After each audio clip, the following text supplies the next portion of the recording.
Hello everybody, Steve here, and today I have another video about this Lishi 2-in-1 pick. And so if you recall, about a month ago I did some videos where I showed off this Lishi pick and kind of went through the process of me learning how to use it, and then learning how to, or showing what different security pins do, with it, and then another video with master pins, and that kind of brought me to the next thing that this Lishi pick will do. So obviously this Lishi pick is designed to not only pick the lock open, but also to decode the lock and give you the bitting, specifically for the Lishi SC1 keyway, which this Lishi pick is for. So I'm not a professional, so I've just kind of been learning things on my own. So I decided, well, I wanted to learn how to cut the keys and figure that part out. And so I just kind of started simple by getting some blank keys and getting this key cutter. It just says Lishi cutter, so it just says key cutter, so I don't think this is a genuine Lishi, but I mean, who knows? It was cheap on Amazon, and I figured that was a good way to start. And obviously it's been a little bit of a learning curve, and this last month I've been playing around with that every so often and getting sidetracked with other projects. But so I started off by just doing these simple things, and then downloading the key bitting and pin specifications chart off the internet, and that way it gave me all the spacing for the bitting, and then it also gave me the depths. And then I used that information to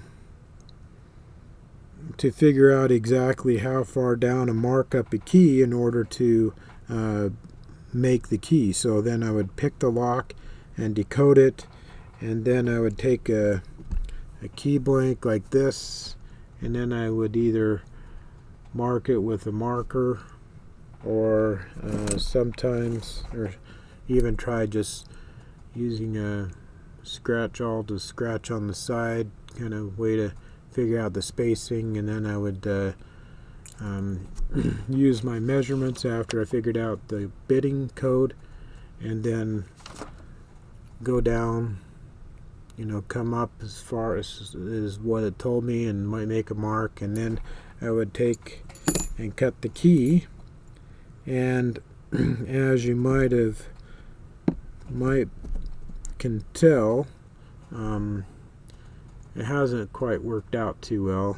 These are my mistake pile. And so I'm like, well, there has to be a better way. So I decided, I've seen other people talk about something else that we have available, and that's these space and depth key set. And so I went ahead and found one on eBay. I mean, there's other people that will sell them on their Etsy store and stuff and show you how to use them, but I just got these on eBay. Kind of quick and simple to get them to me really quick. And and so what these are is basically this, it's a Schlage key where all the different bitting is cut to the same depth. And so this is a number 7, so all these are cut to a 7. Another example, here's a 3 cut, and so those are all cut to a 3, so you can definitely tell that there's a difference there. And so I'm like, well, I know that's one way that they've shown that you can use that to figure out the spacing and the depths really easily. And so I'm like, well, let me try a simple experiment. And so I took a key blank and a regular key, and then I put them both together like this. Actually, I think I did it I did it on this one. Okay, so I put these together and used my vice grips to hold the key, and then I cut the key and made a duplicate key by doing that, and it worked out pretty well. I mean, I had to touch it with the file a little bit, but it still worked. And so I'm like, well, that seems like that's a better way to go. So I went ahead and got them and been playing with them, and I've been able to cut and make a duplicate key by using the bitting and using these space and depth keys. And so this is one that I did where it does work. And so that's kind of my process on how I've been able to get it done, or to kind of figure it out on my own. The next step would have been to actually get a key duplicating machine, whether used one or whatever, and I mean those will cost a little bit more money. Maybe in the future I might do that, but for right now this is kind of the way I went, just to see how it's done and kind of get a little bit of experience beyond under my belt. So first of all, the first thing I do, well, the other thing that kind of made it so that it was hard to get these cuts is, I don't know if you noticed that the tolerances are very they're pretty tight tolerances. So basically you have 2/1000ths of an inch within these numbers that you can get, and so that's why when you're using something like this and measuring it by hand, I mean there's a lot of factors there, a lot of things that can go wrong. These aren't very accurate, and so obviously that didn't help out too much. And just to give you to quantify what 2/1000ths of an inch is, the thickness of this piece of paper here is 4/1000ths of an inch. So that gives you an idea. Yeah, 2/1000ths is not very much, and you can screw up really easily. So first thing, so let's see if we can get a key cut and get it to work. Oh, I just locked that up. I had it unlocked to make it a little faster so I wouldn't have to pick through it again, and I just locked it back up. Oh, silly me. Let's see if we can get this picked again real quick. 3. As you can tell, I've been playing around with this practice lock quite a bit. Okay, so we have it picked now. And now if we get our piece of paper and we can write down 1, 2, 3, 4, and 5. And so the way that you read the code on this is you have the lock in the pick position, move the arm out of the way, and then you can move this arm to each chamber, and then go down and the indicator when it stops, and look at the indicator, and that will tell you what the cut is. So on number 1, it is a 6, and number 2 is a 4. Number 3 is a 2 cut, and number 4 is a 4 cut, and number 5 is also a 4 cut. So just quickly, that's real quick demonstration on reading the code. And the nice thing with this practice lock is the key that I have for it does have the bidding code written on there, so you can definitely verify that the number that we got from the Lishi is the same as the number on the key, 64244. So that kind of verifies that it does work. It does give you the correct bidding. And so the next thing that I want to do is I want to find the correct space and depth keys. So I need a 6 and a 2 and a 4. So first thing I'm going to do is I kind of put together a system that worked for me. It might, you might find a better way to do this, but first thing I want to do is to take, my key that I have the spacing and depth on, and line it up on my blank on the back. That way I can use the cutter to cut the correct depth. But you have to have the shoulder matching and the bottom of the key lined up in order to make it work correctly. So what I basically did is I took this cute little vise that I have to help kind of line things up. So I'm just going to slide the 2 keys in there on the bottom and kind of use this side of the vise and the bottom to kind of line the keys up that way.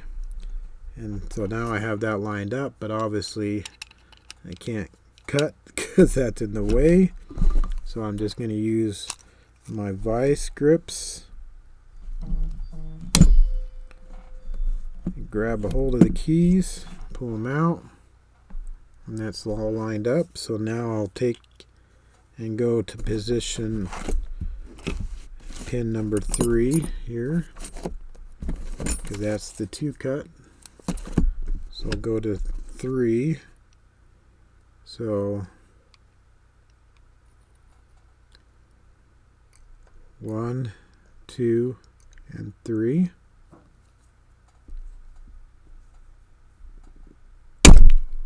Just snip that. Didn't quite look right. Maybe I can file a little bit just to make sure I got it looking good. That seems to be a little bit better. I don't know, trying different files, because I don't have these needle files. Are pretty much the best files that I have for this. That probably will work, and we can check that by measuring. A 2 should be 305. We're right on now. 305. Okay. Now done with the 2. Now let's move to the 4. So we'll put the 4 on top and the blank on the bottom. Line it up.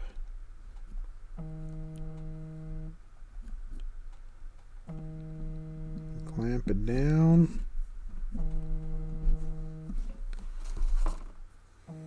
And then we'll grab it with the vise.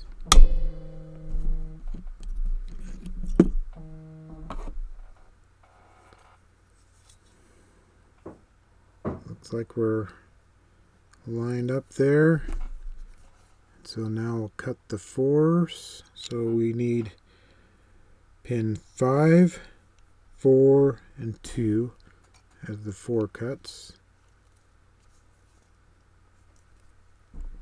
So 5, 4,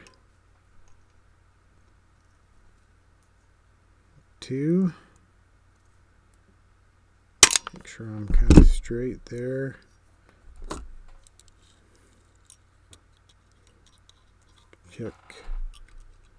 Check what we did. We're at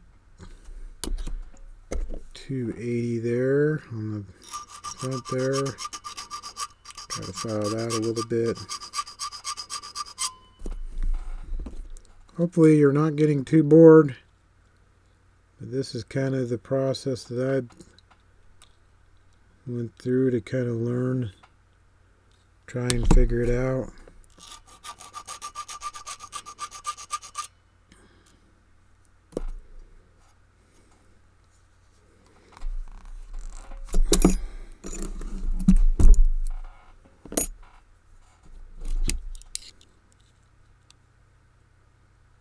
Okay, that should be good on that one. That one looks good. That one looks good. So far, so good. And now the number 6. Make sure we get this in right. Sometimes just try not to rush it and get it done. Just take your time. Gets a little bit better success.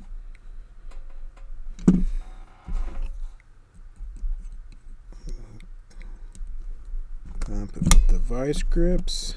Take it out of my little vise. And that seems like it is. So we got the first, number 1 is a 6 cut. So I'm going to nibble a little bit rather than take a big cut all at once. I'll go halfway down, make the cut. Then all the way down. Seems to look pretty good.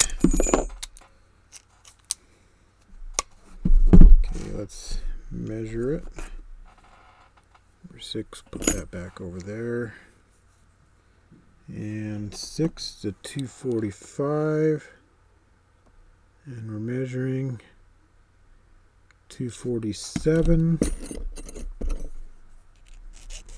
Little swipe there.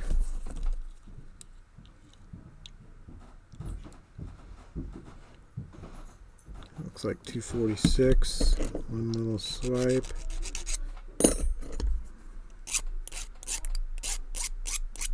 I don't have a wire wheel in here. It's out in the shop.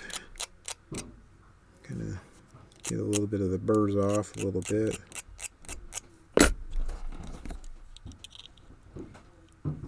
So all of our checking, everything looks good. So the moment of truth. Let's lock our lock back up. Put in our key. And it does work. It's still really tight, so obviously a little bit more work with the file, and we can get it working a lot better. It's just really tight right now, so that does it. So I call that a success, almost. I mean, just a little bit more filing, probably.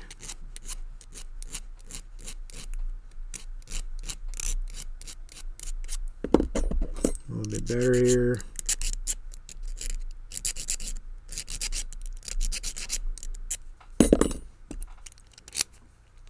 Yeah, that's better. Not quite, but it's better. It does open up the lock.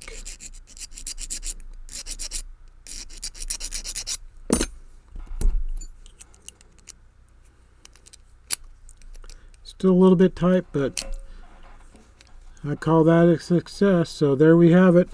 We're using our Lishi 2-in-1 pick with our little practice lock and making a key with that, using the decoding it, picking it, decoding it, and then making a key. So hopefully you guys enjoyed that. I know it went on a little long. It's already over 19 minutes already, but so I hope you enjoyed that. That's kind of the process that I went through. So the next step in my book would be to actually get a key duplicating machine or a key cutting machine and working on that way. Maybe I could get a used one somewhere and fix it up or something. I don't know. But anyway, that's all I have for you guys today. So make sure that you are subscribed and you leave a like. Definitely leave comments down below and let me know what you think. And thank you very much for watching, and have a wonderful day.